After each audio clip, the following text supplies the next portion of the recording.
Namaste. Welcome, friends, to yet another session of the Global Festival of Oneness, organized by Advaita Academy, celebrating the life and works of Adi Shankara. Let us start with a prayer. Sada Shiva Samarambham, Shankaracharya Madhyamam, Asmadacharya Paryantam, Vande Guru Paramparam. We're very pleased to have with us today Surya Tahora, who will be talking to us on the topic Vedanta and Leadership. Welcome, Surya ji. Before we get on to the session, I'd like to introduce the speaker. Surya ji has a unique combination of personal background, international exposure, and education, which makes him an inspiring writer and teacher. He is currently Director, Center for Wisdom in Leadership, and Professor at SP Jain Institute of Management and Research, Mumbai.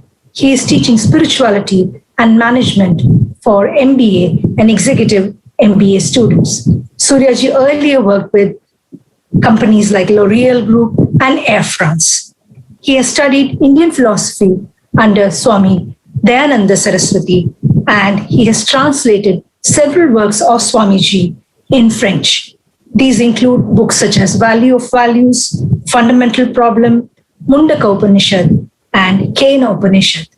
The 9-volume, 4,100-page Gita home study of Swami Dayananda ji is being translated in French by Surya ji. 2 volumes are already published. He has also co-authored with Nima Majumdar the book Living the Vision of Oneness. We're very pleased to have you, Surya ji. Please go ahead. Thank you, Anuradha ji. So for this introduction. So very pleased to be here. So let's begin. And see, before speaking about what Shankara and this tradition, this amazing tradition of the Vedanta can bring to leaders, what I would like to do together is that let us examine some erroneous notions about Vedanta. My experience is that unless they are talked about and refuted, leaders, and I would even add a wider, let's say, general public, and especially the young generation, will not be open to sit and listen to what Vedanta has to offer.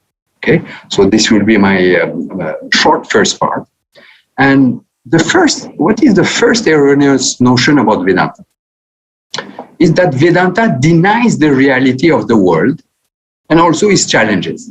Okay, so let's go a little bit in that. So some people, for example, would say that once you remove the ignorance of your essential nature and the nature of the world and come to know your Brahman, then all distinctions, all challenges, all problems are transcended and disappear. Okay?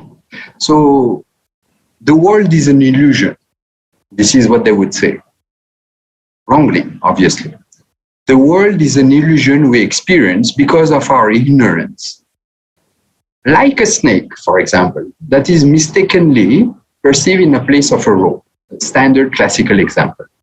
The world is only an illusory appearance in Brahman, even as the snake is in the rope. Right? So then when the rope is known properly, the illusion that is the snake will no longer exist. Okay. So similarly, when Brahman is known, the world ceases to be along with its challenges and problems. Okay. So you see how this is an important point, because if the reality of the world itself is denied, then it's easy to deny any meaning and value for it, for us as human beings, right? Then some other people, again, erroneous conception about Vedanta. Compare Brahman to a magician and the world to Maya, and the world is only Maya, right? A magical illusion. So that interpretation as well can contribute to deny the reality, any reality to the world, right? If it's a magical illusion. And even worse, it can mislead us to think that Brahman wants to trick or deceive us or things like that, right? Now, one last analogy is used, which has a purpose, but understand me well, I want to show here when these prakriyas are used, these examples and analogy are used, and there are misconstrued, what are the implications? So another analogy is that of a dream experience. So just as the reality of action done in a dream and all our experience in a dream, okay, are negated upon waking and become meaningless, not relevant anymore. This entire waking world disappears when one knows the self. So you see how, if this is interpreted wrongly, the waking world also has again no value and no meaning because it has no reality, right? Now, let me go to some personal anecdotes to illustrate further some of this misconception about Vedanta.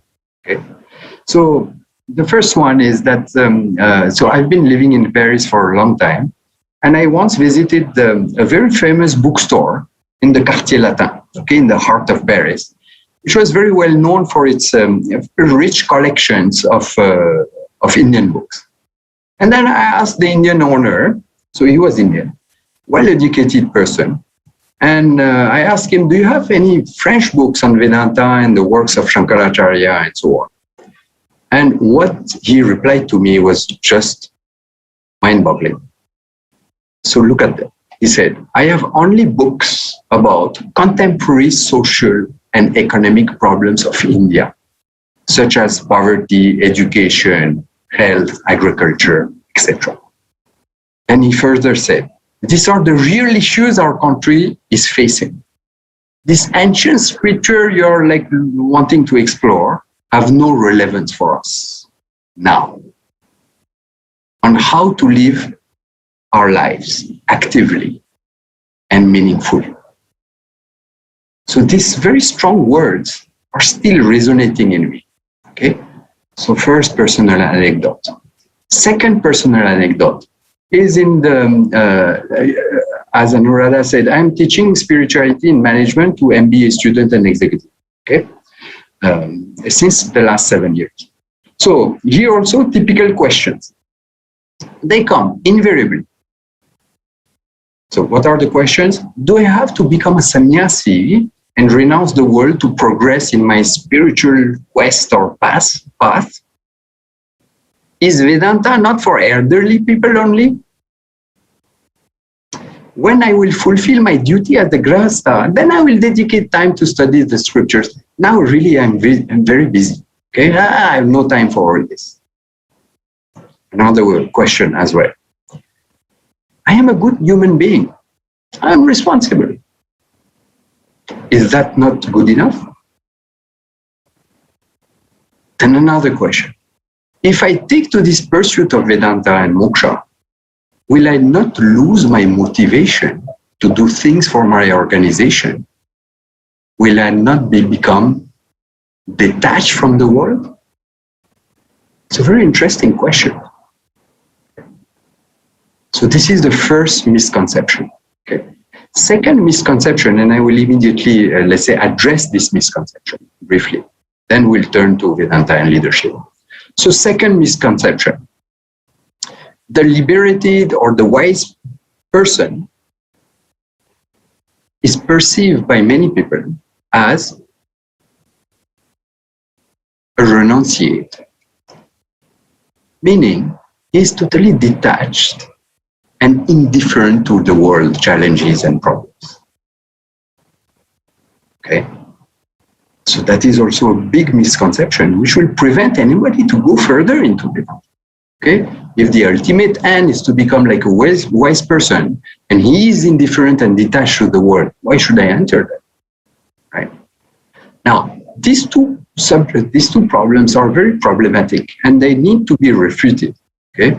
Obviously, you will see, as I will discuss about it, how the Gita and the Upanishad have a totally different way of looking at this. Okay? So let's address this misconception. First of all, let's clarify it. About denying the reality of the world. Okay. Now, listen. If the world is an illusion, if it's unreal or a magical illusion, then what are the implications? We need not bother nor be affected by events which happen, right? And even further, Because if we respond to these challenges, and we'll see what are these challenges, and feel a responsibility to engage in the world, that amounts to grant a reality to the world that it does not have. I am still in the misconception, okay? It will only lead us further, lead us to be further entrenched in the so-called samsara, right? This life of becoming. Therefore, look at the conclusion. We need not take all this too seriously because it has no reality, it's an illusion. We need not be concerned at all about all this. Let us focus on moksha, okay, and not the world problem. Irrelevant, okay? So you understand well that this wrong interpretation of Advaita is justifying what? A position or a posture of world renunciation, denial, devaluation, right? Instead of a world affirmation and a meaningful engagement of anybody who is a human being and who is like finding himself in this world, right? What does Shankara say? Very interesting, okay? Shankara is very clear on that. And the whole tradition. The world does not have a reality independent from Brahman. True, okay? That does not imply that we have to deny the world and its value. It is just pointing out that we are making a mistake when we impute an absolute reality to the world. That's all. When we understand this, just like we understand the ontological relationship, okay, between pot and clay, or gold or an ornament, okay, the world doesn't cease to exist. Right? What is removed is what? Is only our error of giving, so the pot, the ornament, or the world, as an independent reality. That's all. Right? And further, unlike the dream with relationship to waking, or the rope snake example that they are citing, right? The world continues to be for everyone, including for the one who knows Brahman, right? So that is a very strong, let's say, thing. So what is Vedanta speaking about there? Vedanta is speaking and pointing out to a new way of looking at the world, a major cognitive shift. The world becomes a manifestation of Brahman, an expression of the fullness of Brahman, right? And thereby, the world is re-enchanted. The world is transfigured. And it's about a new way of seeing reality. Okay? And wherever there is a world, there itself, with all its diversity and multiplicity, there itself is Brahman. It's not in a parallel, somehow detached kind of sphere of reality. Nothing is outside or separated from Brahman. So as the Upanishad Taittiriya says very, very beautifully, the world comes from Brahman, is sustained by Brahman here and now, and returns to Brahman, right? So you see this misconception and how it is taken totally wrongly from what our tradition is saying. Second, very important now, let's come to the figure of the wise person as detached and totally indifferent to the world, okay? Because it's an illusion and so on, right? Now, what does the Gita say? It's very interesting. The understanding of the wise person leads to a new way to desire and to act in the world, right? This is the implication here. And Krishna says this very clearly in the third chapter. There are a group of verses 22 to 26. And he says about himself, how he is not indifferent to the well-being of others. And he is very much further actively engaged for the well-being of the world. So the expression, the Sanskrit expression here in these verses is what? Loka Sangraha. Okay, Loka Sangraha. It's amazing, right? And doing so, Krishna offers himself as an example of what?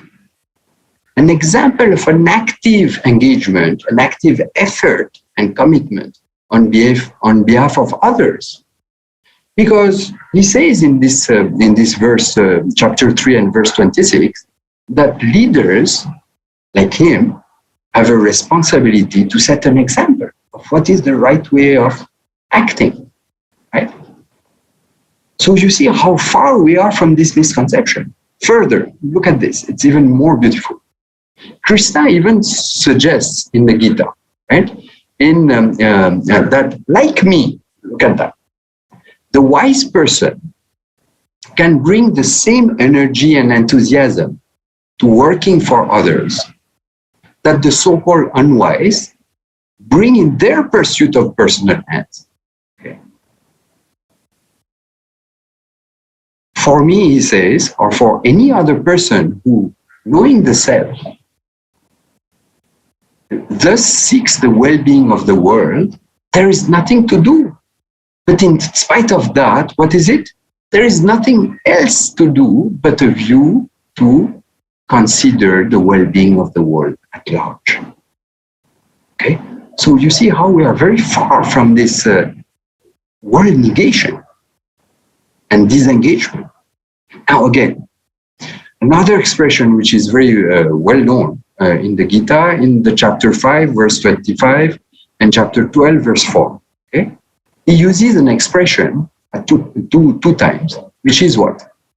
Sarva bhuta hite rataha. Okay? So he's saying to describe the attitude of the wise person and himself, right? Delighting, taking joy when in the well-being of all. Sarva bhuta hite rataha. Okay? Now, look at this. Even more. Let's continue on the Gita. The wise person, according to the Gita, so in chapter 6, sees the self in all beings and all being in the self. Right? What does it mean? That means that this knowledge does not lead to indifference, isolation, or detachment from the community of human beings, but on the contrary, to a deeper closeness and affinity with everyone. Right? The wise person is awakened to the oneness and the essential interrelatedness of all being. Right? Shankara says very interestingly in his Bhashya of this Bhagavad Gita, chapter 6, verse 32. Look at this. He says, the wise person sees that whatever is pleasant to himself is pleasant to all creatures. And whatever is painful to himself is painful to all beings. Thus, seeing that what is pleasure or pain to himself is alike pleasure and pain to all beings, he causes pain to no being, is harmless. Doing no harm and devoted to the right knowledge to this path, he is regarded as the highest among all yogis. So in another word, okay, as we have seen, the wisdom of the Vedanta leads to a compassionate and engaged way of being and living in the world. If it is true for the wise person that this is how he is like living in the world, whether he's a sannyasi or karma yogi, he is active in the world, right? Whether he's teaching mainly, primarily, or not. Look at this. This way of being of the wise person can serve to as a roadmap, as a guide, as a model for us, for the seeker of knowledge, the jignasu, okay, for whom all these qualities that Krishna I've been speaking about can be cultivated and developed. Okay. And then it becomes a way to grow in its maturity, to prepare himself for the knowledge of the oneness between him, Ishvara, and the world. Right? So this is the right understanding of Vedanta And now, having said that, let's move now to the subject matter. What can Vedanta contribute to leadership? Okay. And a few words about the context. The context of leadership and the challenges that the leaders find themselves confronted to. Okay, what are they? And remember, it's not an illusion. Okay. Now, society level. Half of the world population is living in poverty with no access to health and education. The inequalities among and the gap between rich and poor is rising. We're heading towards an ecological disaster, and not in 100 years. Soon. And this is also the age of major technology disruptions. So in short, this context of leadership is what?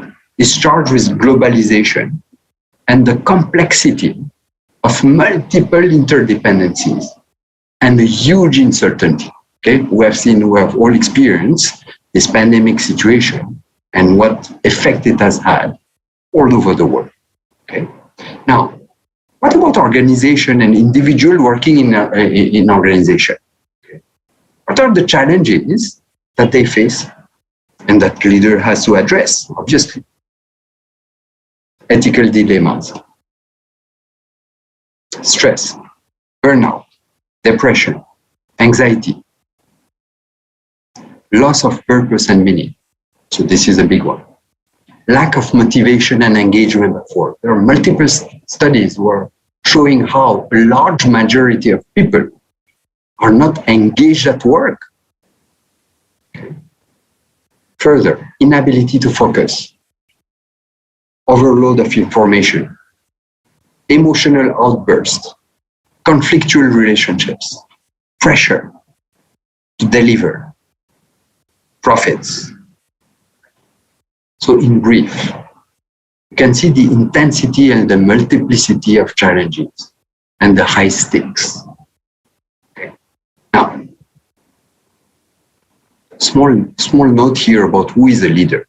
Don't think it's only the CEOs of this big multinational corporation. Leader can be any of you. Whether you're leading a global or local organization, a small startup, okay, or a partnership company with few partners, whether you're involved in a non-profit or healthcare services, or in the education sector. And even we have all our acharyas, all the Swamijis here who are teaching Vedanta in an ashram setting, they are leaders as well. Okay? So this is what we mean by leader here. Right? Now, given this context and these challenges, what do you think the leaders need to navigate, let's say, this world? Okay. So here, what does the leadership, let's say, literature say? Okay. It's very rich, okay? Just to present that in short. One major, let's say, quality is the ability to be able to pause and reflect deeply on the why of their actions. Okay. Second, develop a certain lucidity or objectivity. Because of the high stakes and the pressure and so on, can I be, if I am a leader, be able to assess more objectively situation and from there make conscious choices? And be aware of the impact at multiple levels that my action will have. Responsibility. Further, in this age of, let's say, technology, okay, how can I develop creativity and innovation? Using or not technology, but technology has a huge place here. How now coming to relationships with people, with the teams, with people with whom you are engaged with, your employees, relating with them with understanding and compassion, and helping people and teams that leaders are charged of to grow, to flourish in terms of their well-being. In other words, the work of a leader is to become more aware and centered, to manage pressure, to be resilient and agile, adaptive, flexible, in navigating all these uncertainties, and widen their preoccupation beyond profits to include people, society, and nature. Okay? So this is the gist of the competencies required for leaders. So now, what does Vedanta has to offer? So let's look into this now. So very interesting. And we'll go first by something which is quite well known. And we'll look at some themes, given the short time I have here. I will touch about what I think are the essential, let's say, themes, insights and practices, which can help leaders to transform themselves in that direction that I have enumerated. Okay? So first one. There is a huge range of contemplative practices offered in Vedanta. So what do I mean here, and what is their aim?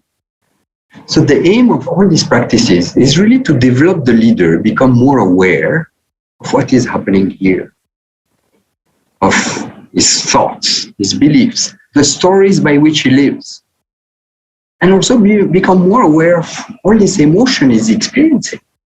We cannot not experience emotion, including at work, right? And the impact, to become more aware of the impact of the interplay of all these thoughts, emotion, and body sensation, and on himself and on his behavior, right? So this is one very important, let's say, thing, contribution. What are the practices?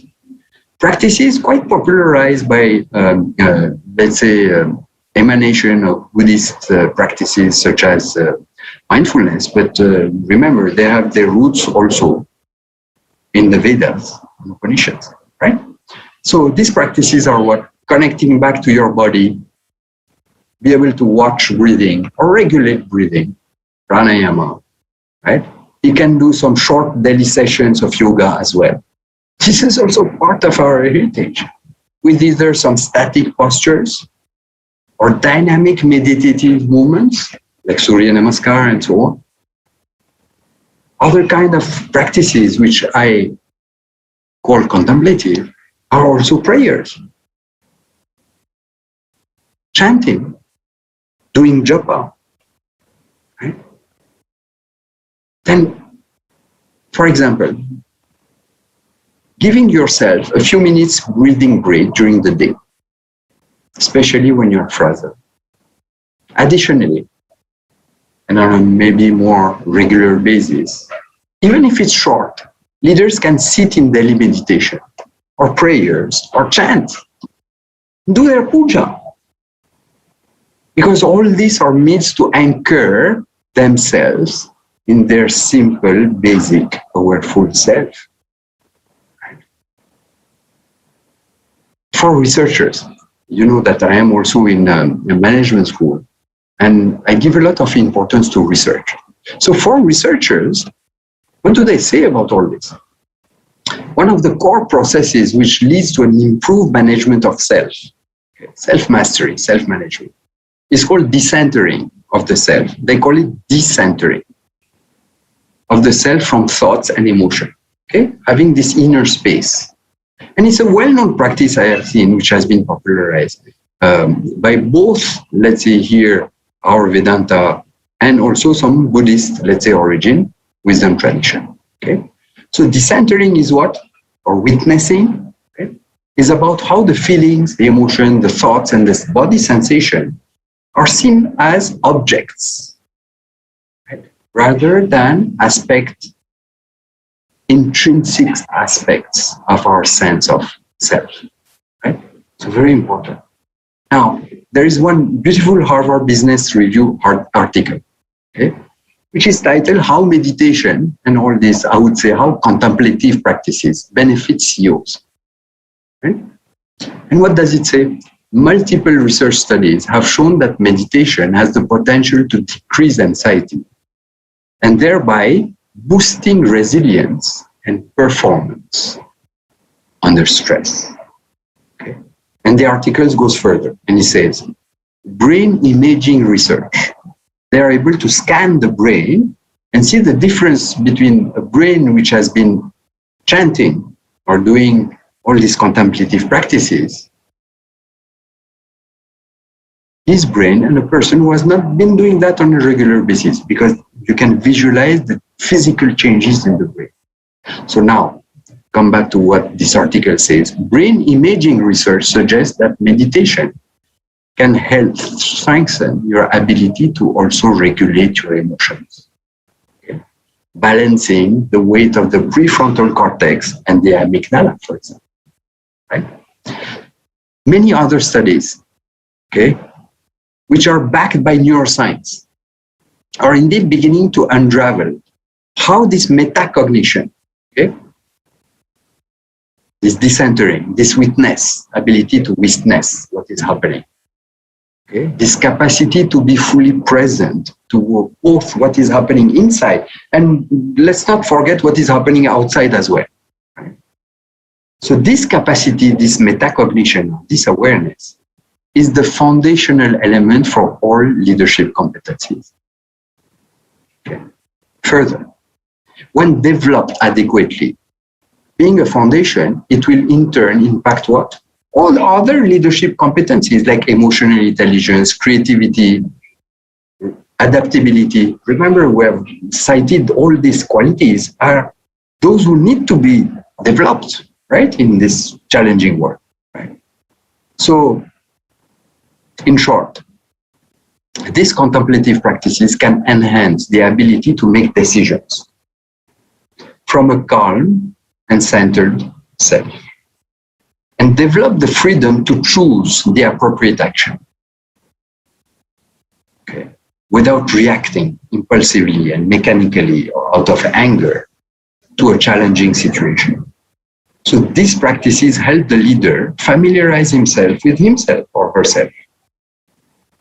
A conscious being that is free from tension and all the challenges which come from the multiple roles this leader has to play. So with practice, the leader becomes more anchored, centered, in touch with a deeper and wiser self from which he or she can operate in the midst of activity or in the midst of stormy events, right? So this is one big contribution, the most visible. Now let's come to some other themes which can contribute significantly to this leadership development. So the idea here is what? The idea of I am a part of a cosmic yajna, an interconnected and interdependent whole. Okay. So, before going into that, look at this. According to the wisdom tradition of Vedanta, when our view about the world, our fundamental view through which we make sense of our human experience, if these views are not in keeping with realities, then what happens? They become the root cause of maladaptive behaviors, and therefore suffering that we inflict on ourselves and others, right? So you see what it points out to here? Okay? This yajna is where we have to shift to. So here the contribution of Vedanta is what? To help us shift in our perspective from an attitude of I am isolated, I am separated, and I have to resort to confrontation, to aggression, to domination, and this sense of not belonging, which will lead to dissatisfaction, which will lead to emotional suffering. So from this posture, what Vedanta is telling us, hey, we can help you shift in time, of course, because it's a well-entrenched, let's say, idea and belief, to a sense of belonging, to something bigger, to your participation, collaboration, that will lead to joy and a sense of contentment and satisfaction. So you see the shift. And this shift and this change occurs as we deeply assimilate, okay, in time, how we are part of a unitary whole. And we are not isolated entities fighting like ninja, like Pujya Swamiji used to say, right? So what is the vision here?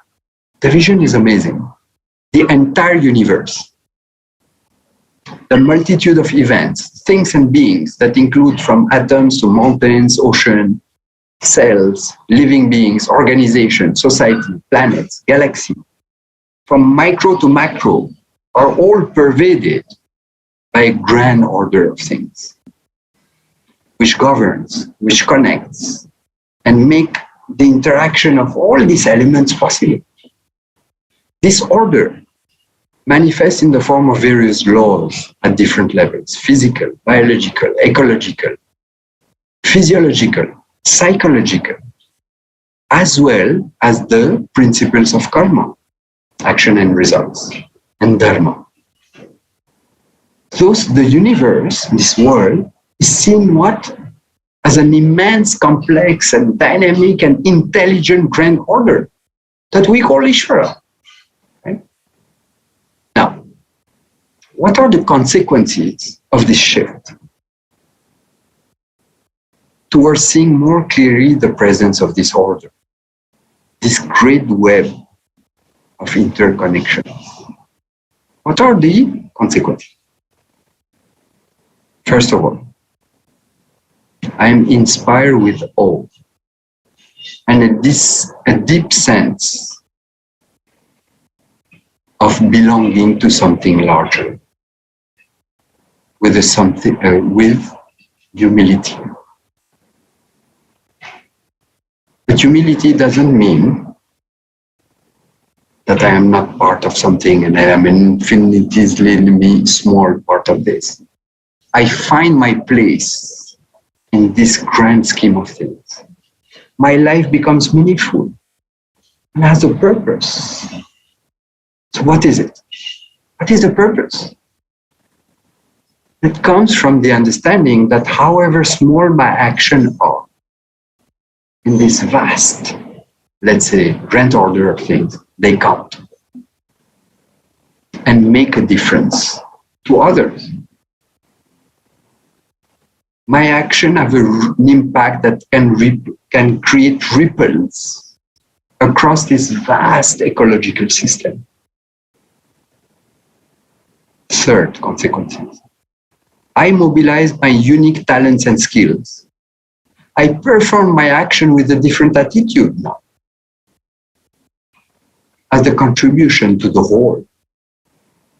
And I turn into becoming an active participant, not just a detached, indifferent spectator, but a co-creator within this ever-evolving web of interdependence. Last consequence. When I contribute actively and meaningfully to the whole, to this cosmic yajna, I am in turn nourished. So this is what in the chapter 3, when Lord Krishna is speaking about yajna, this is what he's explaining. Parasparam bhavayat. You will grow, right? As you become, let's say, more aware and respect this ecology, and become sensitive and act within this awareness and sensitivity. What will happen? You will be blessed. You will be nourished. You will grow as a human being. How? because you will fulfill your essential needs as a human being. And what are these essential needs? A need for freedom in action, a need for autonomy. Right? I choose my actions. We'll come to that. A need for achievement. My action counts, and I can do things to impact the world. This is an essential need of any human being. Deprive this of a human being, this ability to do things, deprive him of this Kriya Shakti, he will perish. And obviously, in the process, mastery and growing, right? All based upon this shift in understanding that they belong to something larger, to a whole, right? So this is one of the major, let's say, themes, I think, that Vedanta can bring to leadership. What is the second one? Within this big picture, now, look at this. The big insight here is focused and responsible action. And the theme title could be something like, our choice is with reference to actions. Okay? So I'm sure many of you would have recognized this big and very famous verse of the Gita, the Karmani Eva Adhikaraste, and so on. Okay? Chapter 2, verse 47. So what is it? What is it speaking about? Okay? It's not giving an advice. What is it saying? In this vast web of interdependence, I've been given the adhikara, the power and the choice to make a prudent use of my faculty of choice over actions. So that means what? That I can ensure that I identify and work upon the known variables which are controllable by me, such as time, effort, resources, and so on, my attitude, my words, which are needed to accomplish the goals that I want to accomplish. Right? This focus on what is my adhikara. Second, yoga karmasu koshala. Another also big description of what is karma yoga. This change of attitude in action. So wise leaders can examine how their actions are aligned with Dharma, what they can do or undo to fulfill their roles and responsibility ethically in each situation that comes to them, and try to bring their behavior in harmony with Dharma. Right? So Dharma is the way Swamiji defines it, is the matrix of ethical values that supports and binds together the relationships that we have with other living beings and also society and also with nature. This is Dharma. So how can my action be aligned with that? So Mahabharata, in which Bhagavad Gita is, has a beautiful way of defining Dharma with 3 words. What are the 3 words? Ahimsa, non-violence or safety, dharana, supportiveness, and prabhava, nurturing, developing. So the question the leader can ask themselves are what? For each stakeholder and relationship, are my action as much as possible within ahimsa? Means, do my action secure freedom from hurt and freedom from fear for all living beings? Second, are my action consistent with dharana? In other words, as a leader, am I supporting, sustaining, bringing together, and respecting all living beings and nature, the environment? This is dharana. Third, prabhava. As a leader, am I nurturing and cherishing? Am I developing and enriching stakeholders, including, again, my own people of my organization, my team, also the society and the environment? Can I make sure that action with reference to each of these stakeholders are not adharma, unjust, or anachara, oppressive, Further, are my actions not depriving, starving, diminishing, separating, uprooting, hurting, degrading the whole, which is an interdependent whole and all its parts? Right? So, action, focused and responsible action aligned on Dharma. Now, lastly, samatva. So, as a continuation of the Gita verse, chapter 2, verse 47, there is another verse here which defines samatva. Samatva, a relative composure when things do not work our way. Okay? And what is the big insight here? We don't have full control at all over the results of our actions. Right? If we were controlling the results of our action, we'll always get the outcome we want, right? The reality that outcomes are taken care by these laws of cause and effect is karma, in which our actions are only one of the variables which determine the outcome. And there are so many other hidden, unknown, and uncontrollable variables within this vast web of connection. So this is a big insight I see in my executive, let's say, classes or the MBA student classes. This is a huge thing. Otherwise, the pressure is immense on them. Right? So when things do not happen our way, we understand that the results are governed by an order, which integrates in a very dynamic way our present action and those of people around me. And also my past action and those of others maybe can be in a remote past to produce an action. Right? Therefore, we're able to receive the result and challenging situation with an attitude of samatva, a graceful acceptance or relative composure when things do not happen. Okay. So what is here?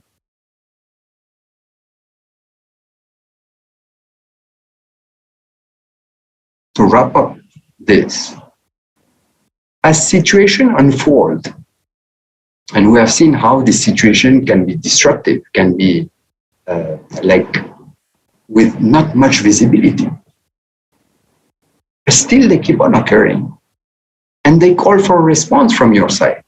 So what is a wise leader going to benefit from these insights? We'll be able to distinguish what is within my sphere of influence and what is not. Because the delusion of this omnipotence, or I know it all, right? If some leaders that still have, I'm sure they have been, let's say, come to terms with reality now, or what has happened. This association with megalomania is really the antithesis of Vedanta. Okay? So leaders are aware when they are overburdening themselves by trying to change what they cannot change. And they are also aware when they are falling into passivity and inaction by underestimating their sphere of influence. Okay. So these are the few themes. There are many more, but I chose this because I thought they were fundamental. Okay. For leadership, the contribution of Vedanta to leadership. So to conclude briefly, and we'll have some questions. When individuals engage with the world from the perspective, that I am not isolated entity, but I am a part of a larger interconnected world, what happens? You no longer feel the need to resist or try to over-control and manipulate and degrade and hurt people in the process in very impractical ways. In fact, these leaders are in touch with reality fully. They are grounded totally into their why, their purpose, and they are open to engage in their multiple role, responsibility, and challenges fully. And they are committed as well to growth and maturity, because this is all a process. You don't become a wise leader, after having heard one talk or having done a 3-day seminar on Vedanta and leadership. It's a process. So this is the makeup of a practically wise leader, right? So in short, wise leaders are focused, lucid, objective, aware, compassionate, humble in success, centered in the midst of storms and uncertainties, and highly practical, right? So these are the themes that Vedanta can bring to leadership, okay? By infusing more wisdom, okay? More connection with the reality. Now the next question, and I will end there, is naturally, how do you implement all this, okay? One thing is the philosophy and the ideas. But then how can we design interventions to make this transformation and this shift happen? Okay? What are the principles for developing leader, initiating and accompanying this transformation, this development? Okay. But that is another subject matter, another conversation, and my time is now over. Okay, so let's open it for some questions. So thank you for listening to me. Thank you, Suryaji. That was a wonderful session explaining the vision of Vedanta and how it can help improve leadership. We have a few questions and we'll try to take them. Okay. Vijaya has a question. She asks that how can we educate others from different cultures who have no exposure to this concept? Yeah. So I don't see what is, let's say, difficult. We're speaking about human experience. We're speaking about the reality of action results. We're speaking about us being, forget yajna, okay? It's admitted in science that the whole world is a web of a complex world, let's say web of interconnection and interdependency. Okay, there are so much which is written in the Western, let's say, world, and also leadership about systemic thinking. There is a lot also which is written about science of complexity. So we are in good company. Okay, so there is no, let's say, here thing which will prevent people from other culture to enter into that. In fact, my experience is that I give regularly retreats and talks in Europe and all over the world. And I am in touch with wisdom researchers from US, from Australia, and so on. And they resonate immediately because they see that it is a reality. Okay? So I don't see what is the problem. In fact, I would see the problem more as I have started my talk by some misconception that especially we Indian have about our own tradition, right? So that is my quick answer to this question. Yeah. And Ravinder has a question. Didn't Adi Shankaracharya himself provide a marvelous example of leadership? Absolutely, yeah. It's amazing, right? He is not a detached, he is a renunciate, but he had very much what? Hey, this teaching has an amazing value and relevance for people, right? So not only he was teaching, but he has been writing extensive commentaries, bhashyas, which are still alive now. So if this is not in his contribution to us now, and we're here speaking about him and this tradition of Vedanta, I mean, what an amazing leader he is. Of course, it is within and, let's say, confined to his role as a teacher, right? This is what a sannyasi will most likely do. But really speaking, there is nothing which, like Swamiji has always encouraged our sannyasis to do what? To engage also in social work, right? So it need not be restricted to teaching. It's not that as a rule you have only to teach or you should not teach. Okay, there is no rule. But there is nothing which prevents a sannyasi or anybody, somebody like Shankara, from doing all what he has done. Major contribution, right? Absolutely, yeah. as we're running out of time, I'll take one last question. Yes. Is asking, do you see a connection between what is called servant leadership and the model of leadership that you are proposing? Yes. Yeah, absolutely. Yeah. So this servant leadership, what I just love in this, it's one of many, first of all, theories of leadership. Okay. But what is really the crux and what is very attractive is that I am here, and the servant leader defines his role by what? By saying, hey, I am here to help you grow, to help my team grow, to help my employees grow, to help my organization grow. But what?